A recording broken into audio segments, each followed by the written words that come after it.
The March Google update has completely changed the link building landscape. Obviously, we know this update and indeed previous updates like the helpful content update have really targeted low quality content. So those are webmasters have been suffering. Even good quality webmasters with high quality affiliate sites have also been hit. But what not many people are talking about is the impact this has had on link building. Link building is absolutely essential. 90% of SEO is just high quality content and high quality backlinks. So what happens when not only is the content market really hit by an update, but what about the link building market? Now, for a long time, agencies have been dining out on the fact that they can sell links purely on the basis of DA or DR. So two-dimensional metrics about how powerful a domain is based on its backlink profile. But that's already quite easy to manipulate. You can easily go onto Fiverr and buy a DR manipulation gig that says, I'll get your DR up to 70 for $50 or so. So unsurprisingly, more and more link builders started saying we need to have a minimum traffic threshold as a quality metric as well. So for a number of years, we've had a minimum traffic threshold of 100 or 500, often not really talking about where that traffic is actually coming from. So when I started my link building agency, I immediately set a really high threshold. We want a minimum monthly traffic of 1,000 visitors per month, and we want that to come from good quality keywords, not just random nonsense like celebrity net worth, error codes, things like that, which have really high volumes, but very low competition and low value. And it seems in the 2 years since I set that 1,000 threshold, lots of other link building agencies have tried to compete by raising their threshold also to 1,000. So this is a really good thing. I think 1,000 is a good number on the basis that 99% of the internet doesn't actually get any traffic. So the vast majority of websites don't get any traffic. Websites getting 100 or so visitors per month, that's already an extreme minority. Therefore, if we push that up to 1,000, so we only look at websites getting more than 1,000 visitors per month, we are literally looking at the top fraction of a percent of the internet. And therefore, these are sites that Google really likes. But having said that, there's more of a long-term vision I really like to build into our link building process, where we want to take a tick view. Again, just looking at DR or DA is not enough. Just looking at traffic is not enough. And even those two together is still not great. You can go so much further to actually assess the quality of a website. And when you combine all of those, you actually get a much better idea, not just of how a website is performing today, but how it's going to perform in the future. And that's exactly what I'm looking to address today. How websites that literally 6 weeks ago could have been good sources of links for individual webmasters, individual brands, and indeed agents. And they've just been totally wiped out by the latest update because they were using shady tactics. Now, I don't think there's anything wrong with selling links. The fact is you need volume, you need a good number of links into your website in order to rank, and therefore the easiest way of securing those really is just payment and transactions, even though that technically goes against what Google wants you to do. But I really think the webmasters need to be smart about it.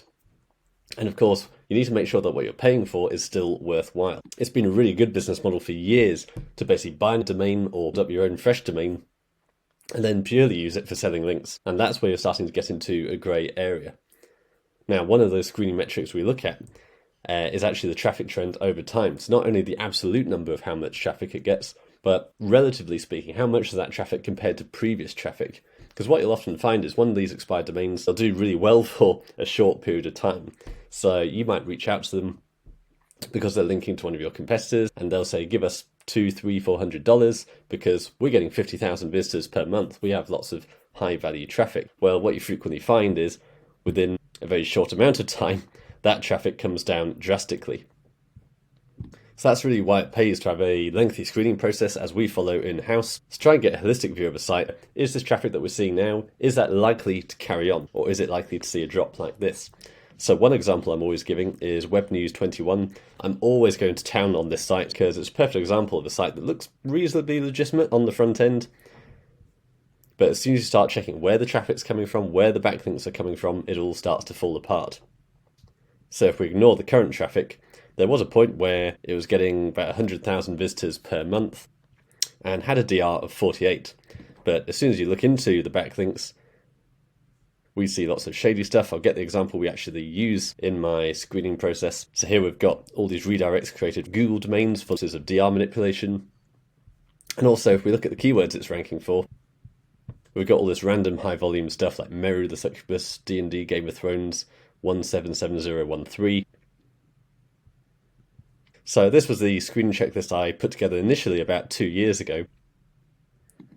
And so far it's proven very successful because if we look at a site like this that was doing very well and actually ticked off a lot of other boxes, at least in the two-dimensional sense, so it had a DR of 48, it had 100,000 traffic, but what we've seen since then is it's all fallen apart. And now since the latest update, That traffic has fallen to just 436 monthly visitors. Before the latest update, it was still at 5,000. So it's still doing pretty well before the latest Google update. Let's not forget, building these kinds of sites for selling links is easier than ever. All you need to do is go onto a site like SEO.domain.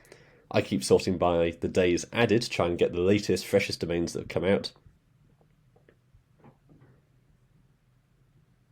And you can grab a domain like this one, consultation blog, DR24. It was a health media site.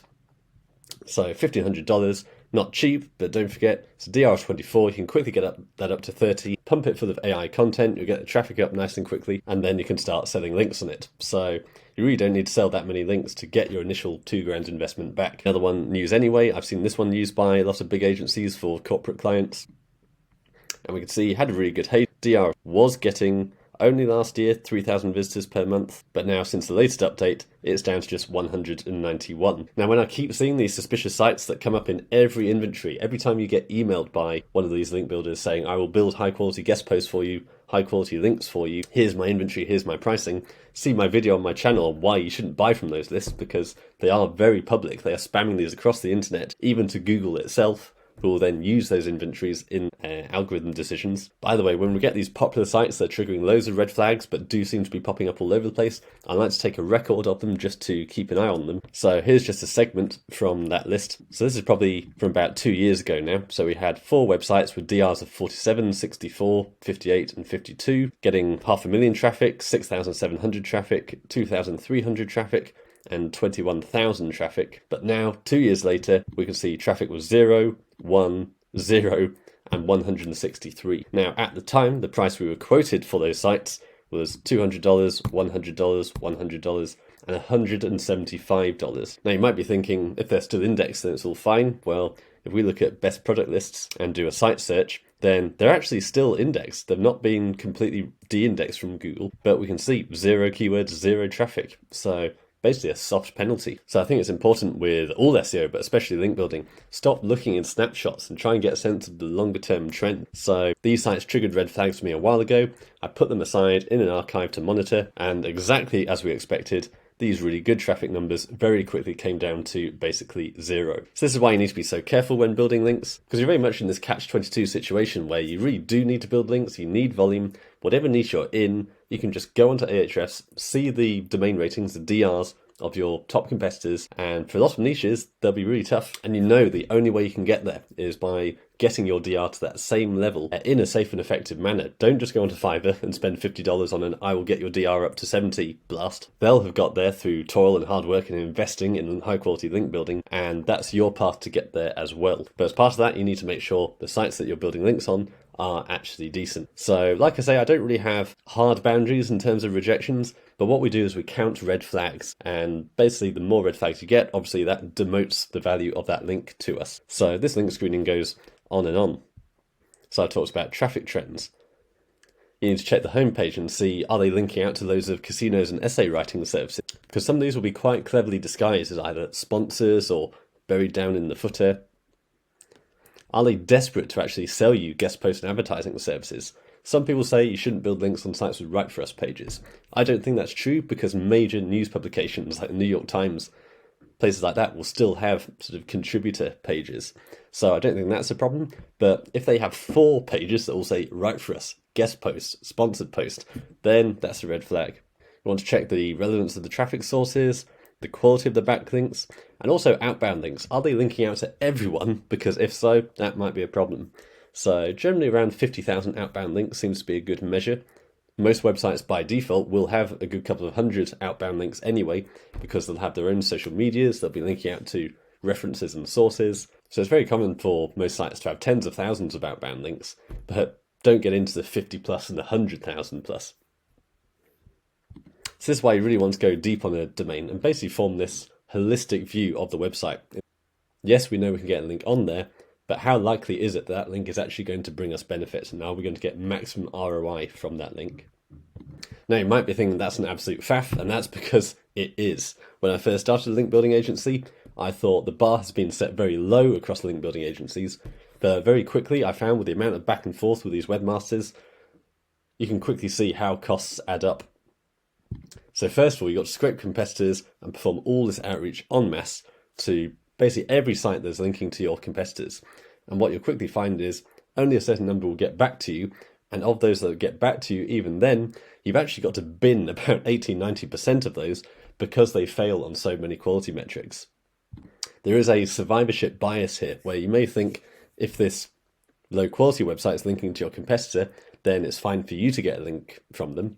But imagine your competitor got this whole basket of links and you've just performed outreach to all those links. And the first ones to get back to you really keen are all the low quality ones. Then you're just going to inherit all the low quality links from them and none of the good ones. So that's why it pays to be very careful about. So there's a lot of back and forth, and what you'll generally find is the really good ones that get back to you, they are very expensive. They know their worth. So in my case, that's why it made sense, both for my portfolio and my clients. We're basically negotiating in bulk because it's much easier to negotiate, of course, if we're trying to get 5 links on a website from one webmaster rather than just negotiating one. And there's that trust element there as well. It's so easy to buy a link from someone and then they immediately take down that link 2 weeks later and hope you don't notice, and there's nothing you can do about that. Whereas if we have a good relationship and we say we're going to come back to you every month as long as you don't mess us around, then we're good to go. We pay your invoice on time, you keep our links there. And then, of course, as you've seen, we've got going into the weeds, going through with a fine-tooth comb, working out everything that's going on with this website. Is this actually a link that's going to help us out? But of course, links don't work if your website isn't up to scratch. So that's why I include basically free content, free consulting with all of our link building packages, because what we'll find is loads of people will come to us for link building, knowing we provide really good quality backlinks, but they're not going to work if the content isn't fully optimized or there's issues with technicals on the site. So yes, we focus on the links. That's our main deliverable. We price based on the links rather than some vague retainer like most SEO agencies where you don't know what you're getting. So we price just on the links, but we include content optimization for free and consulting for free because it's in our interest. If there's something wrong with your website or this page we're trying to rank that we're building all these links to, if that page isn't optimized, then we have a problem. You're not going to get the full ROI. And we only want to work with clients we know are going to get ROI from our process. So that's why, yes, we sell you the links, but then we want to do everything else in our power to make sure those links have the best impact possible. So if you have a look at my channel, I've given you absolutely everything you need to do this entirely by yourself without too much budget, without any further assistance. But if you want to save time and just get the results, then we do have the Done For You service. We generally expect minimum budgets of around $2,000 per month and of course a long-term mindset. We do quite often get some fast turnaround within a week or two, but generally we like to manage expectations and say expect to stick with us for a good 3 to 6 months, preferably up to a year, to really see that big ROI from SEO. Now we do have plenty of clients getting great results who do appreciate that long-term mindset, so therefore we are quite full. But the best way of securing your place in our waiting list and making sure you get in as soon as there is a space is to fill in the form here, and my team will be in touch. We'll give you an audit of your website and work out if you're a good fit, if you could get good ROI from our services. If you don't have that budget yet of $2,000 a month, but you want to go further than just watching all the videos on my channel, then scroll down to the bottom. We've got consulting options, my upcoming membership, and of course the free Ranking Revelations newsletter. So as you can see, Google updates like this are big and scary, and they change not just your own websites, but the whole ecosystem across the internet, including the backlink process. So lots of changes happening. It pays to keep on top of things and stay ahead, but there are still a wealth of opportunities out there for those who do so.